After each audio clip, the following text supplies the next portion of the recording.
सुप्रभात बच्चों। आज घर बैठे हम व्याकरण का तीसरा पाठ विशेषण के बारे में जानते हैं।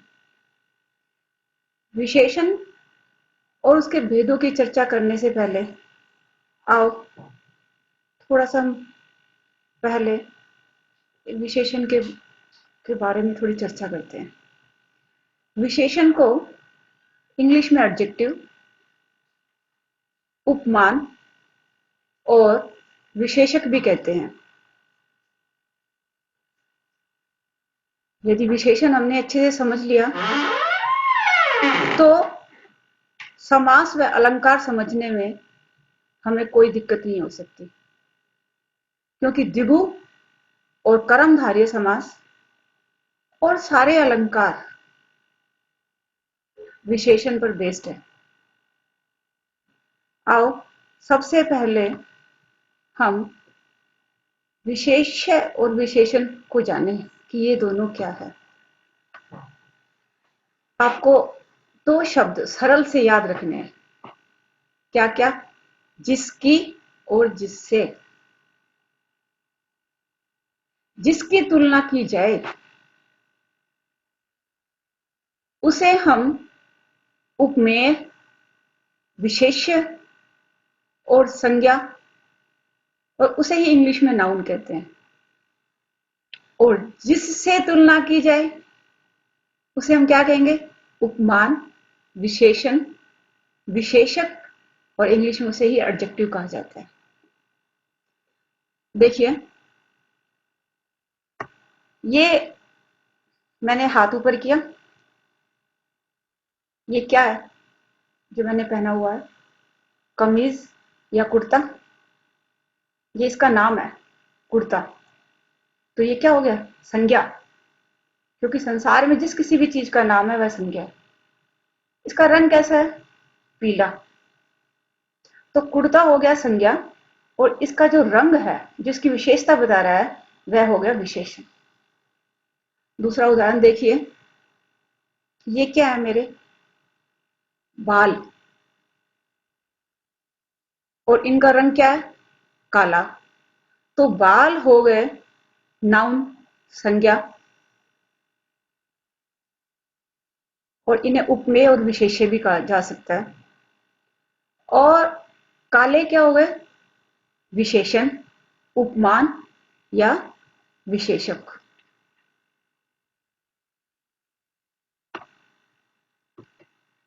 अब प्रश्न आता है कि विशेषण किससे कहते हैं? जो शब्द संज्ञा व सर्वनाम की विशेषता बताएं उसे हम विशेषण कहते हैं। जैसे सुंदर नारी। नारी क्या है? संज्ञा। और कौन सा शब्द उसकी विशेषता बता रहा है? वो कैसी है? सुंदर है। तो सुंदर क्या हो गया? विशेषण। सुंदर क्या हो गया? विशेषण। और इसी के साथ साथ प्रविशेषण किसे कहते हैं, इसको जानना भी जरूरी है। मैंने दो शब्द लिखे, विशेषण प्लस विशेषण। इसका क्या अर्थ हुआ कि प्रविशेषण वह होता है जो विशेषण की भी विशेषता बताए। जैसे हमने पीछे एक उदाहरण लिया था, सुंदर नारी। नारी क्या था? संज्ञा। और सुंदर शब्द नारी की विशेषता बता रहा था, वह था विशेषण। अब वो नारी कितनी सुंदर है? बहुत सुंदर। तो ये जो सुंदर से भी पहले बहुत लगा है, यह प्रविशेषण हुआ। ये क्या हुआ? प्रविशेषण। अब मैं बोलूंगी घने बाल। घने बाल, काले घने बाल, या घने काले बाल। काला बाल, बाल संज्ञा, काला विशेषण, और जो घना है शब्द, वो काले की भी विशेषता बता रहा है, वो प्रविशेषण हो गया। आओ सबसे पहले पेज पे चलते हैं। यहां मैंने विशेषण के भेद सिखाने के लिए एक ट्रिक बनाई है। सर्वनाम गुणी व्यक्ति की संख्या का परिमाण है। ये सर्वनाम के भेद हैं।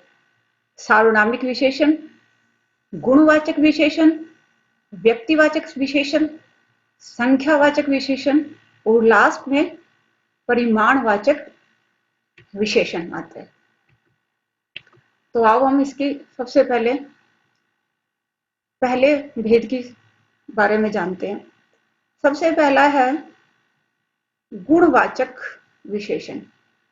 वाचक का क्या अर्थ होता है? बताने वाला। जो शब्द संज्ञा व सर्वनाम के गुण, दोष, रंग, रूप, आकार, अवस्था, दशा, स्पर्श, काल, गंध, स्वाद, स्थान आदि के बारे में बताता है, उसे हम गुणवाचक विशेषण कहते हैं। अब इनको उदाहरण से समझते हैं। गुण, ईमानदार व्यक्ति, परिश्रमी व्यक्ति। दोष, बेईमान मोहन, मूर्ख राम। रंग, काला सांप, सफेद कबूतर। रूप, सुंदर कन्या, कुरूप नारी। आकार, मोटा व्यक्ति, पतली सीता। अवस्था, गीला कपड़ा, सूखा कूड़ा। दशा, स्वस्थ व्यक्ति, रोगी, मोहन। स्पर्श, मुलायम घास, खुरदरा कपड़ा। काल, पुराना किला, प्राचीन मंदिर। गंध, खुशबूदार फूल और बदबूदार कूड़े का ढेर। स्वाद, मीठा आम, खट्टी इमली। स्थान, उजाड़ घर और सदाबहार वन। इसका दूसरा भेद है संख्यावाची विशेषण। सबसे पहले ये जो गिनती है, इसकी स्पेलिंग ठीक कर लेना, इसमें बड़ी की मात्रा आएगी तो में। जो संज्ञा व सर्वनाम शब्द हमें निश्चित अनिश्चित संख्या का बोध कराते हैं, उसे हम संख्यावाची विशेषण कहते हैं। इसका पहला भेद है निश्चित संख्यावाचक। जैसे मैंने बताया, जो विशेषण संज्ञा और सर्वनाम की निश्चित संख्या बताते हैं, उसे निश्चित संख्यावाचक विशेषण कहेंगे। इसके भी आगे कई प्रकार हैं। गणनावाचक, इसका अर्थ क्या हुआ? गिनती। 1 2 3 4 5 6। एक लड़का, 2 कमल, 3 घर, 4 खिड़कियां आदि। इसी का दूसरा पार्ट है आवृत्तिवाचक।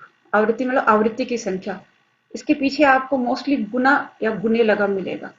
दुगुना, 3 गुना, 4 गुना। दुगुने बच्चे, 2.5 गुना लाभ। फिर क्रम संख्या, सीरियल ऑर्डर में कोई बात कही जाएगी, क्रम में पहला, दूसरा, तीसरा, चौथा, पांचवा, इस तरह के क्रम होगा। आप समझ जाना, वो क्रमवाचक निश्चित संख्यावाचक का भेद है। पहला आदमी, आदमी क्या है? संज्ञा, और पहला इसकी विशेषता बता रहा है, तो क्रमवाचक संख्यावाचक विशेषण, उसमें भी निश्चित संख्यावाचक विशेषण होगा। तीसरा घर, चौथी खिड़की, पांचवा आदमी। नेक्स्ट है समूहवाचक। समूह, समूह का अर्थ क्या हुआ? ग्रुप। समुदाय में यदि कोई बात कही जाती है, ग्रुप में कोई बात बताई जाए, तो समूहवाचक निश्चित संख्यावाचक विशेषण होगा। जैसे चारों लोग और 2 दर्जन केले। नेक्स्ट है प्रत्येकवाचक। इसमें आपको इसकी क्या पहचान है? आपको इस तरह के शब्द मिलेंगे आगे संज्ञा के लगे हुए। प्रति, हर एक, एक एक। जैसे प्रत्येक घर, हर एक आदमी। नेक्स्ट है संख्या संख्यावाचक विशेषण का दूसरा प्रकार, अनिश्चित संख्यावाचक विशेषण। जहां क्या होता है कि विशेषण की संख्या निश्चित ना हो। जैसे सारे पेड़ सड़ गए। अब देखिए, पेड़ क्या है? संज्ञा है, लेकिन जो सारे जो शब्द है ये अनिश्चित है, ये संख्या का निश्चित बोध नहीं करा पा रहा। फिर असंख्य लोग लॉकडाउन में बाहर घूमते पकड़े गए, तो लोगों की संख्या निश्चित नहीं है, इसलिए असंख्य हो गया, अनिश्चित हो गया। सैकड़ों लोग कोरोना से प्रभावित हैं, 5 लोग यहां लिखा होता तो गिनती हमें पता है गणना की जा सकती थी, तो निश्चित संख्यावाची हो जाता। लेकिन यहां पर सैकड़ों लोग हैं और इनकी गिनती नहीं की जा सकती, इसलिए ये अनिश्चित संख्यावाचक विशेषण हुआ। कभी कभी आपको देखने को मिलेगा कि जब दो निश्चित संख्यावाची शब्द एक साथ आ जाएं, तो वे अनिश्चित संख्यावाचक विशेषण बन जाते हैं। जैसे अगर मैं आपको शब्द बोलूं 5 घंटे, निश्चित संख्यावाचक विशेषण, और इन्हीं के साथ में 4 और जोड़ दिया मैंने, 4-5 घंटे, तो ये अनिश्चित संख्यावाचक विशेषण का उदाहरण हुआ। फिर नेक्स्ट दे रखा 50-60 रुपए, यह भी अनिश्चित संख्यावाचक होगा। नेक्स्ट आता है परिमाणवाचक विशेषण। परिमाण, जिस विशेषण से किसी वस्तु के नाप तोल का पता चलता है, जिससे किसी के वस्तु के नाप तोल का पता चलता है, उसे परिमाणवाचक विशेषण कहते हैं। अब परिमाणवाचक में देखो, नाप तोल का क्या अर्थ है? जिसे नापा जा सकता है, मापा जा सकता है। जैसे एक कपड़ा है, इसका नाप सकते हैं कि ये कितने मीटर है, और लीटर और किलो, तो जिसको तोला जाएगा वो किलो में होगा, जिसे मापा जाएगा वो मीटर होगा, और जिसे नापा जाता है वो लीटर होगा। जैसे दूध को, लिक्विड चीजों को, ठीक है। इसमें प्राय इस विशेषण में द्रव्यवाचक, भाववाचक व समूहवाचक संज्ञा का प्रयोग होता है। जैसे 2 लीटर दूध, 1 किलो चीनी। परिमाणवाचक विशेषण के भी 2 प्रकार हैं। नंबर 1, निश्चित परिमाणवाचक, जो विशेषण वस्तु की निश्चित मात्रा का बोध कराए। जैसे मैं बोल रही हूं 5 मीटर कपड़ा, मात्रा निश्चित है, कितनी है? 5। 3 किलो चावल, 3, कितने? 3 किलो। तो यह निश्चित परिमाणवाचक विशेषण हुआ। अब इसी का अगला है अनिश्चित परिमाणवाचक विशेषण। जिस विशेषण शब्द से वस्तु की निश्चित मात्रा का बोध ना हो। जैसे दूध, कितना? थोड़ा दूध। परिश्रम, कम परिश्रम। तो ये अनिश्चित वाचक परिमाणवाचक के उदाहरण हुए। देखिए, संख्यावाचक और परिमाणवाचक विशेषण में यही अंतर है कि संख्या में गणना होती है, गिनती होती है, उसे गिना जा सकता है। लेकिन परिमाणवाचक विशेषण में आप चीजों को की मात्रा का आपको पता होता है, उसे मापा जा सकता है या तोला जा सकता है। नेक्स्ट है सार्वनामिक विशेषण। सार्वनामिक विशेषण क्या है? इसको देखो ध्यान से। सर्वनाम से में इक प्रत्यय जुड़ करके सार्वनामिक बना। इसका क्या अर्थ हुआ कि जो सर्वनाम शब्द संज्ञा के साथ जुड़कर विशेषण का काम करते हैं, उन्हें सार्वनामिक विशेषण कहते हैं। मतलब सर्वनाम क्या होते हैं? मूल सर्वनाम शब्द 11 हैं। मैं, तू, वह, आप। कौन, जो, सो, कुछ, यह आदि, ये मूल सर्वनाम है। तो ये संज्ञा से पहला लगे होंगे तो वो सार्वनामिक बन जाएंगे। देखो इसका एक उदाहरण, जैसे क्या है, जैसे क्या है, मेरी पुस्तकें मेज पर हैं। ये मेरी क्या है, मैं का ही, मैं में संबंधवाचक लगा हुआ इसलिए मेरी हो गया। और मेरी क्या है, सर्वनाम, इसके तुरंत बाद में पुस्तकें संज्ञा लगा हुआ है, इसलिए ये सार्वनामिक विशेषण हो गया। इस गेंद को मत फेंको, देखिए अगर यहां होता यह मेरी गेंद है, तो हम कोई चीज इशारे से कह रहे हैं, संकेतवाचक सर्वनाम हो जाता। अब क्या है, यह गेंद हो या इस गेंद को, ये तो दोनों इस या यह के साथ में तुरंत ही सर्वनाम शब्द के तुरंत बाद में संज्ञा लगा हुआ होगा, तो वो सर्वनामिक विशेषण हो जाएगा। इस सर्वनाम, गेंद, संज्ञा दोनों ने मिलकर के क्या किया, सार्वनामिक विशेषण बना दिया। इसलिए इस गेंद को मत फेंको, ये सार्वनामिक विशेषण का उदाहरण है। पांचवा व्यक्तिवाचक विशेषण।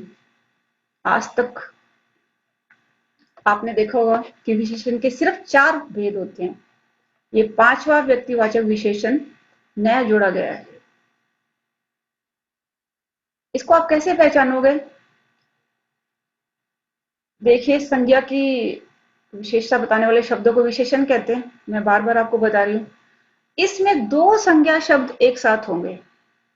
पहला शब्द व्यक्तिवाचक संज्ञा होगा और उसके तुरंत बाद भी संज्ञा लगा हुआ होगा, लेकिन पहला व्यक्तिवाचक जो संज्ञा है वो विशेषण का काम करेगा और इस तरह से वो व्यक्तिवाचक विशेषण बन जाएगा। चलो व्यक्तिवाचक संज्ञा के उदाहरण देखते हैं। जैसे कोल्हापुर एक जगह का नाम है, और व्यक्तिवाचक संज्ञा क्या होता है, जो किसी विशेष स्थान, व्यक्ति, वस्तु के बारे में बताए उसे हम व्यक्तिवाचक संज्ञा कहते हैं। कोल्हापुर क्या विशेष स्थान, जयपुर विशेष स्थान, लखनऊ विशेष स्थान, स्थान के बारे में बता रहा है। अब इनके साथ में ये क्या है, चप्पले, जातिवाचक संज्ञा, कोल्हापुरी चप्पले। अब ये कोल्हापुर स्थान ना रह करके विशेषण बन गया, इसलिए यह व्यक्तिवाचक विशेषण कहलाया। नेक्स्ट है जयपुर से जयपुरी जूती। जयपुर यहाँ व्यक्तिवाचक का नहीं, संज्ञा का नहीं, बल्कि व्यक्तिवाचक विशेषण का काम कर रहा है, इसलिए यह व्यक्तिवाचक विशेषण हुआ। ऐसे लखनऊ से लखनवी अंदाज, ये आपके चैप्टर में भी आता है। तो लखनवी क्या हो गया, व्यक्तिवाचक विशेषण, और अंदाज संज्ञा, दोनों ने मिलकर के क्या बना दिया, व्यक्तिवाचक विशेषण। अब एग्जाम में, चाहे आपके स्कूल लेवल के एग्जाम हो और या आगे किसी भी टेस्ट के लिए आप एग्जाम दोगे, तो छोटे मोटे क्वेश्चंस आते हैं, लेकिन वो बहुत ज्यादा कंफ्यूजिंग होते हैं, दिखने में हमें बड़े आसान से लगेंगे। आओ उनके अंतर को हम जानते हैं। अक्सर ये क्वेश्चन पूछा जाता है एग्जाम में, परिमाणवाचक व संख्यावाचक विशेषण में क्या अंतर है। देखिए इनका उदाहरण, आज बहुत पानी गिरा और आज बहुत पेड़ गिरे। दोनों शब्दों को ध्यान से देखिए, इसमें बहुत है और नीचे भी बहुत दिया हुआ है, ऐसे में पहचानने बड़ी कठिनाई है। देखिए अब इससे अगले शब्द पर आइए, पानी, और यहां क्या है, पेड़। पानी क्या है, पानी की मात्रा, पानी को गिना नहीं जा सकता, इसे नापा और मापा जा सकता है। पेड़, इसकी संख्या को गिना जा सकता है, गिना जा सकता है ना। तो इसलिए बहुत पानी जो हुआ वह अनिश्चित परिमाणवाचक विशेषण हुआ। अब यहां पर यदि होता कि 5 लीटर पानी, तो ये निश्चित परिमाणवाचक हो जाता अनिश्चित की जगह, लेकिन बहुत है, हमें इसकी क्वांटिटी नहीं पता, मात्रा नहीं पता, इसलिए ये अनिश्चित हुआ। अब यहाँ ये बहुत पेड़ गिरे, पेड़ों को गिना जा सकता है, लेकिन कितने ये हमें नहीं पता, बहुत है, तो वह अनिश्चित संख्यावाचक विशेषण हुआ। अब यहीं पर ही देखिए, अगर होता 5 पेड़ गिरे, तो 5 गिनती गणना सूचक, तो निश्चित संख्यावाचक विशेषण का वह उदाहरण होता। नेक्स्ट है, थोड़ा दूध चाहिए। अब दूसरा उदाहरण, थोड़े केले चाहिए। देखिए यहां थोड़ा यहां भी है और थोड़ा यहां भी है, वही बात, दूध द्रव्यवाचक, भाववाचक, द्रव्यवाचक और मोस्टली समूहवाचक, परिमाणवाचक विशेषण में प्रयोग किए जाते हैं। दूध द्रव्यवाचक है, मात्रा को बता रहा है, लेकिन कितनी मात्रा है ये नहीं पता, इसलिए ये अनिश्चित परिमाणवाचक विशेषण हुआ। और यही होता 10 लीटर दूध, निश्चित मात्रा बता रहा है, तो निश्चित परिमाणवाचक विशेषण होता। अब इधर आइए, थोड़े केले, केले संख्या तो बता रहा है, गिनना तो जा सकता है, लेकिन कितने हैं, थोड़े हैं, तो यह अनिश्चित संख्यावाचक विशेषण हुआ। और यहीं पर हम करें 5 केले, तो संख्या क्या निश्चित है, तो वह निश्चित संख्यावाचक विशेषण होता। और सर्वनाम संकेतवाचक व सार्वनामिक विशेषण में भी थोड़ा थोड़ा अंतर है। पहला उदाहरण देखते हैं, वह खेलता है। क्या करता है, वह खेलता है। सर्वनाम किसे कहते हैं, वहीं पर आ जाइए, जो संज्ञा की विशेषता बताते हैं उसे सर्वनाम कहते हैं। जैसे राम खेलता है, राम की जगह हमने किस शब्द को यूज कर लिया, वह राम की जगह पर आया, संज्ञा के स्थान पर आया, इसलिए सर्वनाम हुआ, तो यह सर्वनाम का उदाहरण है। सर्वनाम में भी पुरुषवाचक का, पुरुषवाचक सर्वनाम के भी आगे 3 भेद हैं, प्रथम पुरुष, मध्यम पुरुष, उत्तम पुरुष। जो बोलता है वह प्रथम पुरुष, जो कह रहा है अपनी बात को, जो सुन रहा है मध्यम पुरुष तू, बोलने वाला मैं, कहने वाला तू, और अन्य पुरुष जिसके बारे में कहा जाए, तो वह खेलता है, ये अन्य पुरुष वाचक सर्वनाम हुआ। और इससे नेक्स्ट है, वह पुस्तक मेरी है, इसमें भी वह दे रखा है, लेकिन इतना आपने देखना है कि वह क्या है, सर्वनाम, उसके साथ में क्या लगा, संज्ञा। सर्वनाम प्लस संज्ञा जब दोनों मिल जाते हैं तो वो क्या बना देते हैं, सार्वनामिक विशेषण, इसलिए वह पुस्तक मेरी है, यह सार्वनामिक विशेषण का उदाहरण है। नेक्स्ट देखिए, यह मोहन का घोड़ा है और यह घोड़ा मोहन का है। इस पहले वाले यह, इसमें इशारा किया जा रहा है कि यह संकेत है, इशारा किया जा रहा है। जब हम किसी भी चीज को इशारे से बताते हैं तो वह संकेतवाचक सर्वनाम होता है। और यहां सर्वनाम प्लस संज्ञा, घोड़ा क्या है, जातिवाचक संज्ञा, और यह सर्वनाम, दोनों एक साथ मिले हुए हैं। फिर वही आ गया, सर्वनाम प्लस संज्ञा जब एक साथ हो तो वह सार्वनामिक विशेषण कहलाता है। इसके अलावा गुणवाचक विशेषण और भाववाचक संज्ञा में भी बहुत बड़ा कंफ्यूजन होता है, उसे उसका भी अंतर स्पष्ट करना कठिन होता है। इसे मैं आपको अपने अगले पाठ में बताऊंगी।